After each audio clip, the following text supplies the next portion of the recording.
Hey guys, welcome back to the Purity is Precious podcast. My name is Precious Joy, and I am the founder of Purity is Precious. Today we are on episode number 9, and we are going to be talking about being sexually frustrated. I am so glad that this is a topic that has come up, and that's something that is perfectly natural to want to discuss, to want to know more about, and that, to want to gain more understanding and revelation on. And so we are definitely going to be jumping right into that, dabbing into this topic of what it means to be sexually frustrated. Is it okay to be sexually frustrated? Or, what is the backdrop to our sexual frustration? And so I want to jump right on in and begin to talk about it because this is something that has come up from time to time, and if you are not someone that has a good, safe place to talk about these desires as they do come up from time to time, then you will find yourself feeling isolated, lonely, frustrated, and all of the above. So today I wanted to talk about this. I want to talk about this because, sis, I know exactly how you feel. I know exactly how it feels to be waiting longer than what you thought you would have to wait. I know exactly how it feels to have sexual desires that trigger and that kick up from time to time, and then you become extremely frustrated because it's like, Joe, I'm trying to do this thing right. God, you taking too long. Time is running out for me. It's not on my side. I don't have much in me left to continue to resist and to continue to try to, hold myself accountable. And so, one of the things that I wanted to touch on is that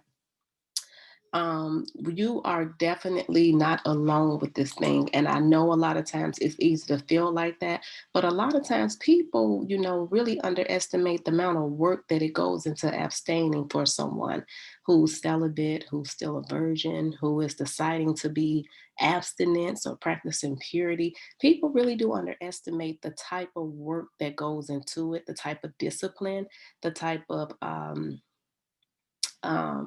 the type of discipline, the type of decision making in regards to, deciding who you're going to surround yourself around and who you're not going to surround yourself around, what type of environments work for you, what type of environments don't work for you. A lot of people really do underestimate what it takes. And the main people that really do underestimate the type of work and stamina that it takes or whatnot is because they are not the ones that have to abstain from sex. A lot of times when people are married, they don't have this type of frustration or anything like that or whatnot, to where they really do have to understand what it feels like to have to deny yourself on a regular basis or whatnot. And the truth be told, a lot of people that are still in marriages are miserable, but and I'm not saying everybody in marriage is miserable, but there are plenty of people that I know that are not happy in their marriages. But I believe that the number one reason that they won't leave or that they won't make a decision to choose themselves in the midst of all of it is for the simple fact that when they think about going back onto the market and wanting to do this thing right with God, they just settle for the thing where some man is better than no man. And they don't want to have to deny themselves any sexual pleasures, any sexual gratitude and gratification. So they just stay in the situations or in the relationship that they are in the context of their marriage, which, to each his own in that particular decision. But I realized just in even watching people who was around me and just in other individuals that a lot of times people really do underestimate the type of stamina, the type of discipline, the type of decision making that has to go into this thing when you are still a virgin, when you are practicing celibacy and all of the other things, abstinence and purity. People really do underestimate the type of work, the type of dedication, the type of um, stamina that has to go into this very thing so that they can endure, so that they can last, so that they can overcome and be victorious in this particular area in their lives. So let me tell you straight out right now, if you are sexually frustrated, this is this is pretty much normal. Nothing is wrong with you. You are not full of lust. You are not full of perversion. You have not opened up any doors And it's to each his own. You know what you're doing behind closed doors or whatnot. However, sexual desires are natural, and that's the very thing that I want to talk to you all about in this opening. Your sexual desires are natural, and you will have them, and that's okay. So, one of the things about that is that we keep trying to put a muzzle on something that was originally created by God. created us to be fruitful and to multiply. In order to be fruitful and to multiply, that means that you have to have the desire at some point in time to have sex, and that's okay. However, the concept was that we do it in the right context, which would be with a husband and a wife. And so for me, in regards to that, I choose to look at that for what it really is or whatnot. My sexual desires are perfectly normal. However, they are not ready to be fulfilled at this particular moment. So the fact that I still get the urges from time to time is wonderful, because that lets me know that something is still working properly down there. So one of the things that I wanted to discuss with you all is that everyone cannot handle your humanity when you express your sexual desires. And when you express that your sexual desires have become enraged, everybody cannot handle your humanity. And it is very important that you recognize and that you understand that because everybody can't handle that part of you and won't understand that part of you, you cannot share that with everyone. And then again, on the same token, you can't really expect for people to be more so open to, like, giving you wise counsel in that particular area, because the truth of the matter is that you're going to have those friends and those people that's going to tell you, like, well, go ahead and do it. I would have been did it, girl. I don't know what you're waiting on. You're going to have people that's going to say those things, and then you're going to have your friends that is overly religious, and they're going to say dumb stuff to you in regards to that. For example, one of my personal things I'll never forget, and this is what I had realized. This is how I realized that everybody can't handle your humanity. Is that I'll never forget. One day it was just like one of my friends had gotten married. This was her wedding day, and we was in the room with her, and she was getting ready, and we were just. It was just like a normal conversation or whatnot, because of course everybody anticipates that night, right? And so I think somebody was like, well, pray for my husband to hurry up and come, because, child, something in regards to that. One of my other friends has said that. And I remember making a comment like, yeah, because nowadays things have gotten extremely hard or something like that, where I said, I don't remember it verbatim, but I did make mention that I understood and that my sexual desires had been in an uproar as well. Well, my married friend says to me, you can't desire something that you ain't never had. And when she said that, I didn't even respond. And I didn't respond for the simple fact of I could have exposed what she was doing in her teen years, but I did not. The point is that you don't say some things about stuff like that when you really don't know or don't have that type of issue in your own personal life, whereas you're steady being fulfilled on a regular basis. You do not minimize someone else's journey and someone else's story simply because your needs are being met. And I did not necessarily like that she said that, and none of the other girls in the room, none of my other friends commented behind that. But that was a religious, stupid statement to me. At the end of the day, you cannot. If that's the case, then if nobody can ever desire something they never had, why do you have teenage pregnancy? Why do you have people that constantly have sex outside of marriage? Why do you have people that stay in marriages because they're not fulfilled in any other area, but perhaps the sex is good, or perhaps they just don't want to be out there randomly with a lot of different people? Why do you have those different things? And I ain't trying to sound shady, and I ain't trying to sound bogus. But the truth of the matter is that everybody has a different reason in regards to why they hang on to certain things, especially when it boils down to the confinements of sex. So even if somebody is in a relationship where it's not even a marriage and they are literally not happy, they're being abused, they're being rejected, they're being physically belittled, mentally belittled, and all of the above, one of the things that we have always noticed is that they tend to stay. And we never understand why they tend to stay. It is simply because the sex is good or that the sex that they may be having with that person keeps them ensnared into that particular relationship. So if you have all those different examples that happens, why isn't me, which is still a virgin, can't have sexual desires as well? So that just boils it down to where I'm saying people can't handle your humanity. Just because I might say something in regards to my sexual desires does not necessarily mean I will or I plan to act out on them. I'm just voicing it because I am a woman and I do desire to be intimate at some point in time in my life. And that's perfectly okay. So that's what I wanted to touch on with that. The sexual desires are normal, they are definitely natural. And unless you entertain sexual thoughts or TV shows that you know are not healthy for you are not full of lust or perversion because you have desires. I want you to really understand that, because that's two totally different things. It's one thing if you are entertaining, watching a lot of different pornography or TV shows that have heavy sexual content in it. That's totally different. If you're watching those things or whatnot, then you are literally waking up those desires and giving those desires more ammunition to be in a full uproar and to be enraged. However, if you are not watching those type of things and you are careful with what you're putting in your ear gates and you are careful with what you're watching, um, what you're letting filter through your ears, that is not something that you necessarily have to worry about in regards to you being filled with perversion or lust. So my thing is this, because these desires are natural and normal, it is perfectly okay for you to have those type of desires, because at the end of the day, as a woman, we are created to reproduce.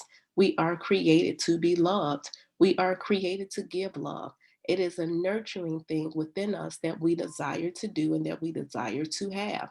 So I don't want you all to allow for people to make you feel small or to make you feel less than or to back you in some type of a corner because they don't understand what it takes to actually walk a walk like this. They don't understand what it takes to be celibate. They don't understand what it takes to be a virgin. They don't understand what it takes to practice purity. They don't understand what it takes to practice abstinence. That is their loss. And many of them are suffering because they never took the time to understand and to even challenge themselves in that particular area of their lives. So, the next thing that I want to talk to you all about is that when you're sexually frustrated, curiosity is not a sin. I don't want you to think in the least bit that you being curious is a sin, child. Curiosity is not a sin. So don't be ashamed or beat yourself up mentally because you may think about sex. Don't be ashamed or beat yourself up mentally because you may think about sex. Just simply work to control your thoughts.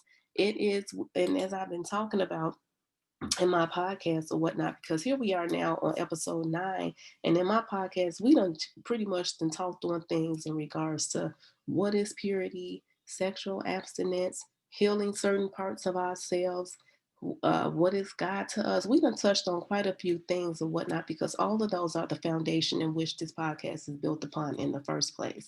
But what I want you to know is that you don't have to be ashamed or beat yourself up um, because you think about sex from time to time. The good thing is that we are steady evolving and growing and learning ourselves. And as we evolve and learn, and as we evolve and grow and learn ourselves, then there will be things that we would know to challenge. There will be things that we would know to put into perspective. There will be things that we would know to change in our lives. And we just have to remain open to that. So with us being in a world where society constantly bombards us with sex, we see sex on TV, in movies, and hearing in music. And don't get me wrong, I'm one of those people that love that ratchet music. I will be a person, I'll go from worship in one moment to thug in the next moment to back to a worship song in a heartbeat. So I get the different phases and the different channels. That's just me. That's just my personality or whatnot. I don't necessarily box myself into one genre of music, to one type of TV show, to one type of thing, even though TV is really not my pet peeve. I'm more so into music because I dance, right? So because I'm a dancer, of course, I'm going to be a person that loves different broads of genres. But my point is that when we are constantly hearing sex being produced and sex being thrown at us and seeing it in different concepts and areas, even if you log on to social media, you're going to see something sexual. Sexuality has become something that is just so free nowadays, to the fact that a lot of people don't recognize and don't understand the value of modesty any longer, the value of abstaining, and the value of, saving things that are so special and sacred for the right one. So because we are constantly bombarded with sexual content on social media, on TV, with music, and even in our own personal households, depending upon the type of household we grew up in, that does not mean that we need to be ashamed of it. We just have to work on controlling our thoughts. That means paying attention to what you allow to filter into your eye gates. That means paying attention to what you allow to filter into your ear gates. That means, and I'll be 100% honest with you all, there are certain things and certain songs or whatnot that is out that I do not listen to. I do not listen to certain songs, and I started learning how to do this one how to do that years ago when I was a kid.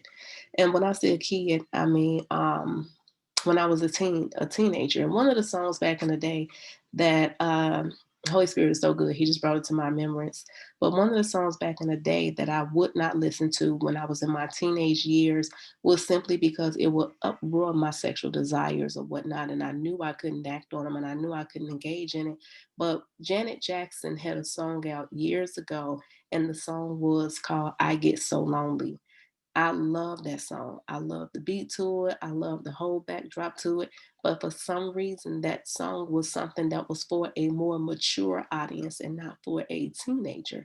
And so when that song had came out when I was a teenager, I believe I was in like maybe a freshman or something in high school back then.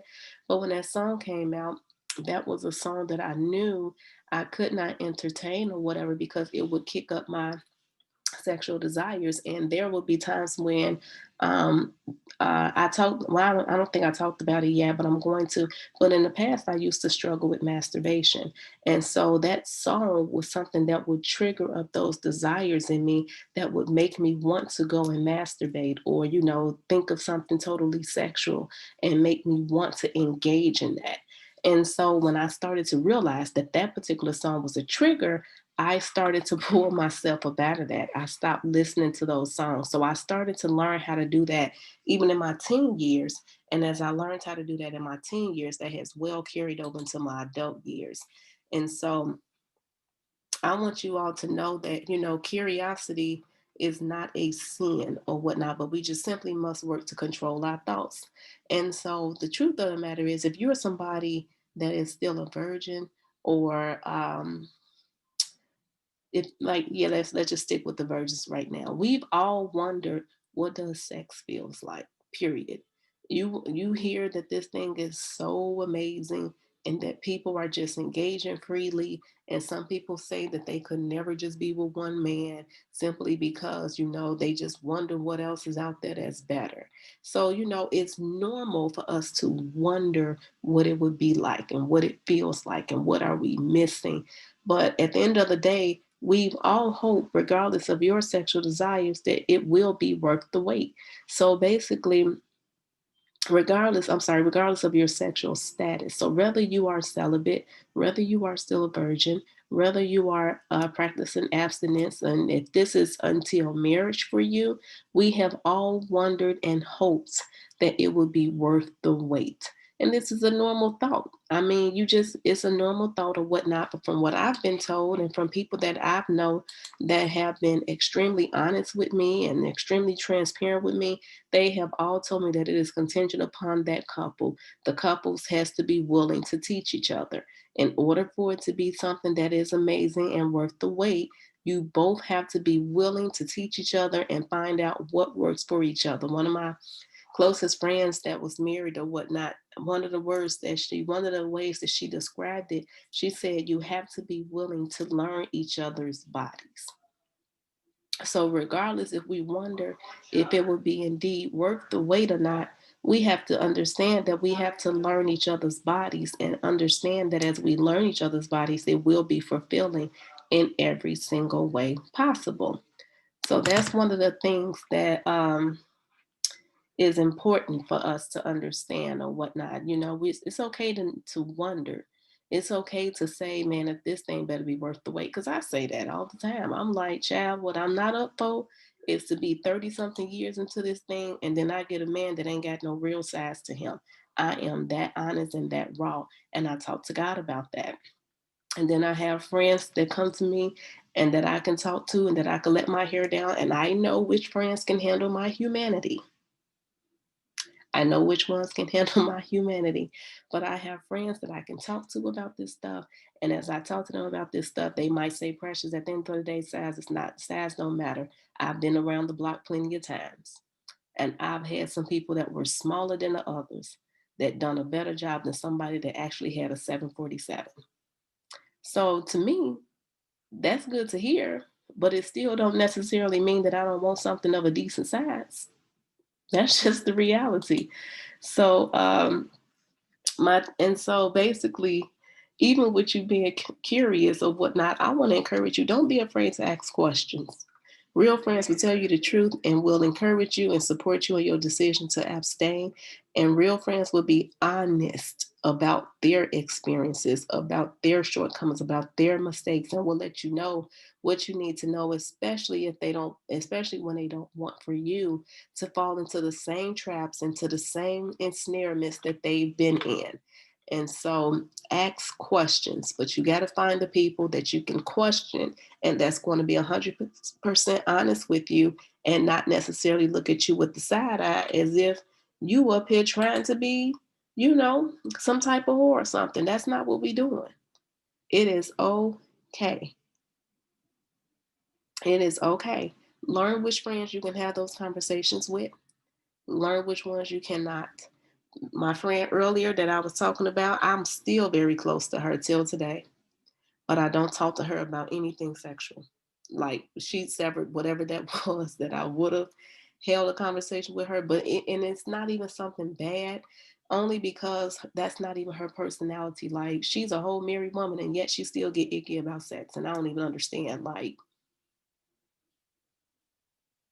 I don't get it, but to each his own. So you live and you learn, you move on or whatnot.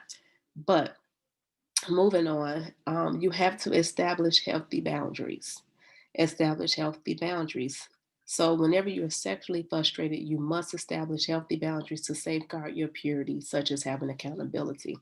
We've been talking about accountability. We've been talking about community. We've been talking about quite a few things, mentorships, mentors.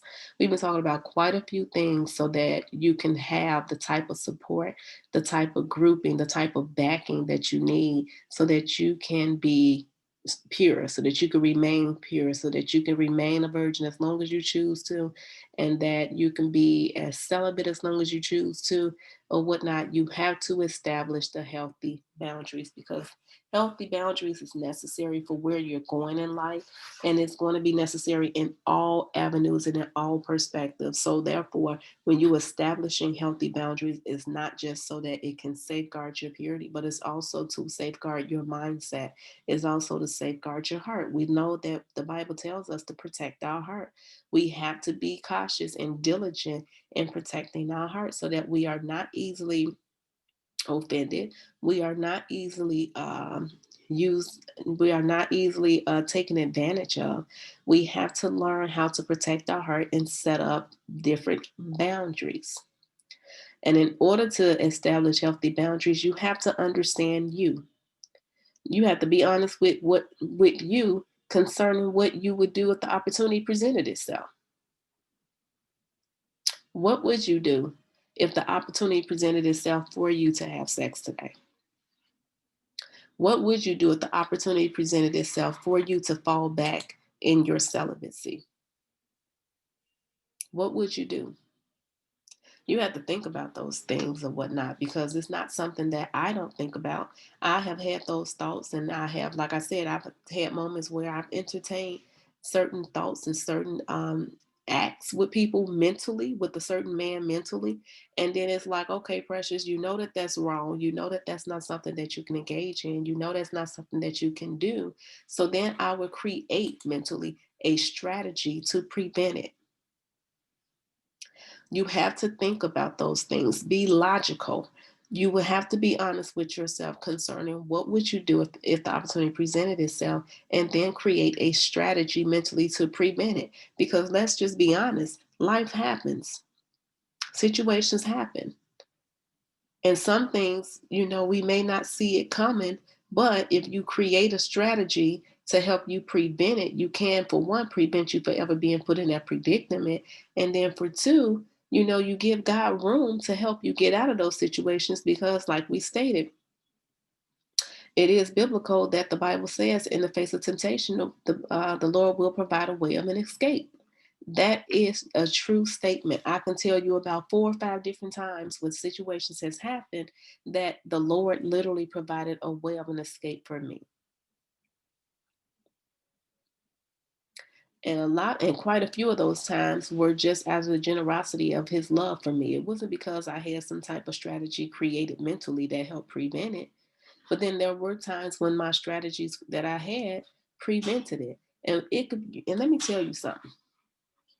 Some of y'all strategies could be just something just as simple as this, right? I have been in positions where I could have been with a friend, or I could have been with someone, or just by myself, and things is starting to go south, and I know it is. And I'm like, okay, God, it's me and her, and we around here with these men or something like that, and this was just friendship or whatever, we just talking and kicking it. But now something is not panning out right. I feel like something is going wrong, like this is going to be a setup for something, disastrous. And my strategy nowadays has literally been to ask God the question, God, what do I do? How do I get up out of this? What do I say to turn this thing differently? And I kid you not, the moment I say it to God and the moment I ask God, it never fails. He would drop it in my spirit right away and he tells me what to say. Gotten us about the situations on multiple occasions. Legit. And then it's like, I'd be like, dang, that was super easy just to say that or just to do that or whatnot. And it would be like God would just give you the answer, the blueprint or whatnot on what it is to say so that you can get out of those situations. So that is so true, where God is so true to his word, where he says, in the face of temptation, the Lord will provide a way of an escape. That thing is serious. So I would even encourage you all to take the time to start to, or make it more of a priority. If you find yourself in an environment or something that it was cool at first, and then all of a sudden something is shifting and changing, ask God, ask the Holy Spirit, Holy Spirit, what do I do? Holy Spirit, how do I get up out of this? God, how do I get up out of this? I don't want to be in this environment. Something don't feel right. Be sensitive to your spirit, because your spirit is definitely going to tell you what you need to know. And then once you ask God, God is not going to hesitate. He's not going to wait an hour or 2 or 3 to give you the solution. He's not going to act like, well, you got yourself in that predicament in the first place. Now figure it out. God is sovereign. He will give you the answers and the strategies, and you just got to be obedient to do it. To be honest with you, there were times when I will hear God say certain things to me in regards to environments that I was in, and it would sound so simple. And I would be like, okay, I'm going to say it, but I don't know if that's going to work. And when I say it, and I get the right timing to say it, because I just can't blurt it out. You got to get the right timing. But when I say it, it literally changes the dynamics of whatever was happening. And then all of a sudden, there is my escape. There is our escape. I done got my friends and myself up out of some crap. It's real. It's real. But that boils back to us establishing healthy boundaries in the beginning. Because if our boundaries were extremely healthy and in the right proper context, then we probably wouldn't have been in some of those predicaments anyway. So the other thing I want to talk to you all about is evaluate your past shortcomings and learn from them. Learn how those experiences allow those experiences to develop a healthy security blanket. Evaluate your past shortcomings and learn from them. So in regards to that, that's just you becoming more so one with what it is that has happened in the past and using it as your blueprint and as your strategy to overcome.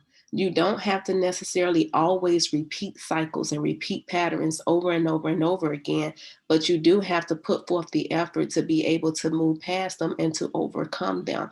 So I do want to encourage you to start to evaluate situations, even environments, situations that had happened that could have costed you your celibacy, your virginity, your purity, your abstinence. Start to look at how you even got into those environments, those rooms, those predicaments in the first place. What conversation was had? How did you hold this? What gave off the signal that this was okay? And then once you learn from those experiences, you develop healthy security blankets so you don't find yourself in those predicaments ever again. And the last thing I want to talk to you all about is to just give God access to your sexual desires. Surrender your sexual desires to God. Surrender your sexual desires to God and let Him know how you feel and how the current and how is the current struggle you're experiencing. I am very raw and open and transparent and vulnerable to God. I do not believe in having to go to God in a certain way. You want to know why? Simply because of the fact God knows everything that we're thinking. He knows exactly how we feel. So I can go to God and let God know, God, my hormones is in an uprage today, and I feel like I want to go screw. I feel like I need some dick. I can say things like that to God. You want to know why? And it don't shake me any type of way that I'm saying this to you, simply because of the fact I said it to God. God knows my thoughts. He knows how I feel. We have to stop being so anal over everything. You just got to stop being anal. We have to stop being so perfect and trying to not be and being overly religious in regards to that. God knows everything that we think. So why not be honest and transparent and raw with Him? Stop hiding your hand with God. Um, if you're bold enough, and this is for the real ones, because this is what worked for me. If you're bold enough, ask God to put your sexual desires back to sleep and not to allow them to awaken before it's time. That is one of the most powerful prayers that you can ever pray over your sexual desires. If you say that to God, God, put my sexual desires back to sleep and not allow for them to awaken before it's time, I guarantee you that that is one of the most powerful prayers that you can ever pronounce over your sexual organs, and that it will literally work. You will find it where you will discover that when your sexual desires is, if something is happening, you won't have them like that for one. Then when something is actually happening, you will start to discover when it feels like your desires is starting to awaken, you will start to learn and see that you will feel something internally where it's literally fighting to keep it suppressed. And that is something that I've experienced on multiple occasions or whatnot. So anytime when my sexual desires was in an uproar, that was because I allowed for the door to be opened in regards to like entertaining certain thoughts and things of that nature, TV shows or whatever it may be. But when I came to a place and I decided enough is enough, and I don't want to necessarily be wrapped up in regards to all these different sexual encounters or sexual TV shows and things of that nature, because I want to try to be focused. I want to not make this weight harder than what it has to be. I asked God to put my sexual desires back to sleep and not to awaken them before it's time. And that was one of the most powerful things that I could have done. So I would encourage you to do that if you're bold. Every morning, surrender your virginity, purity, celibacy, abstinence to God and give Him full control. I talk about when I spend time with God in the morning, that's one of the very things that I do. I always give God control over that part of my life, as well as the podcast, the brand, everything else that I have going on. I always give God control over that. And then the last thing that you need to do is remove the need to be in control of your sexual desires by giving God access to all of it. We keep wanting to control that part of our lives, to control that area. But we have to give that to God. We have to allow for God to do what He does best, and that is to sustain us. So take the need out of being in control. Take the need out of thinking that you can do better than God. I can't tell you how many people I know that have said that or made that statement out of their mouth where they said, I could do better than God in this particular area, I'm sure. And that mess sent them people spit clean out. Let's just be 100. So at the end of the day, y'all, just be open to not necessarily condemning yourself, but have raw, open conversations with friends that you trust that can handle your humanity. It's okay to be curious. It's okay to ask questions. It's okay to know that your sexual desires are natural. And even if you are sexually frustrated, it does not mean that anything is wrong with you. It don't. So that's all I have for this episode, being sexually frustrated. I hope it helped you all, and I hope that you have learned quite a bit from it. And, give me some grace with even my humanity, with some of my choice words in this podcast. But I've been telling you all for the longest, like, I'm going to give y'all straight up raw truth. I ain't got time to keep playing games with people. So I love you all. Don't forget to follow me on Instagram at precious_joy30. And then also at the Purity is Precious podcast. And then you can also follow the brand at Purity is Precious. I look forward to speaking to you all next week. You all have a wonderful day.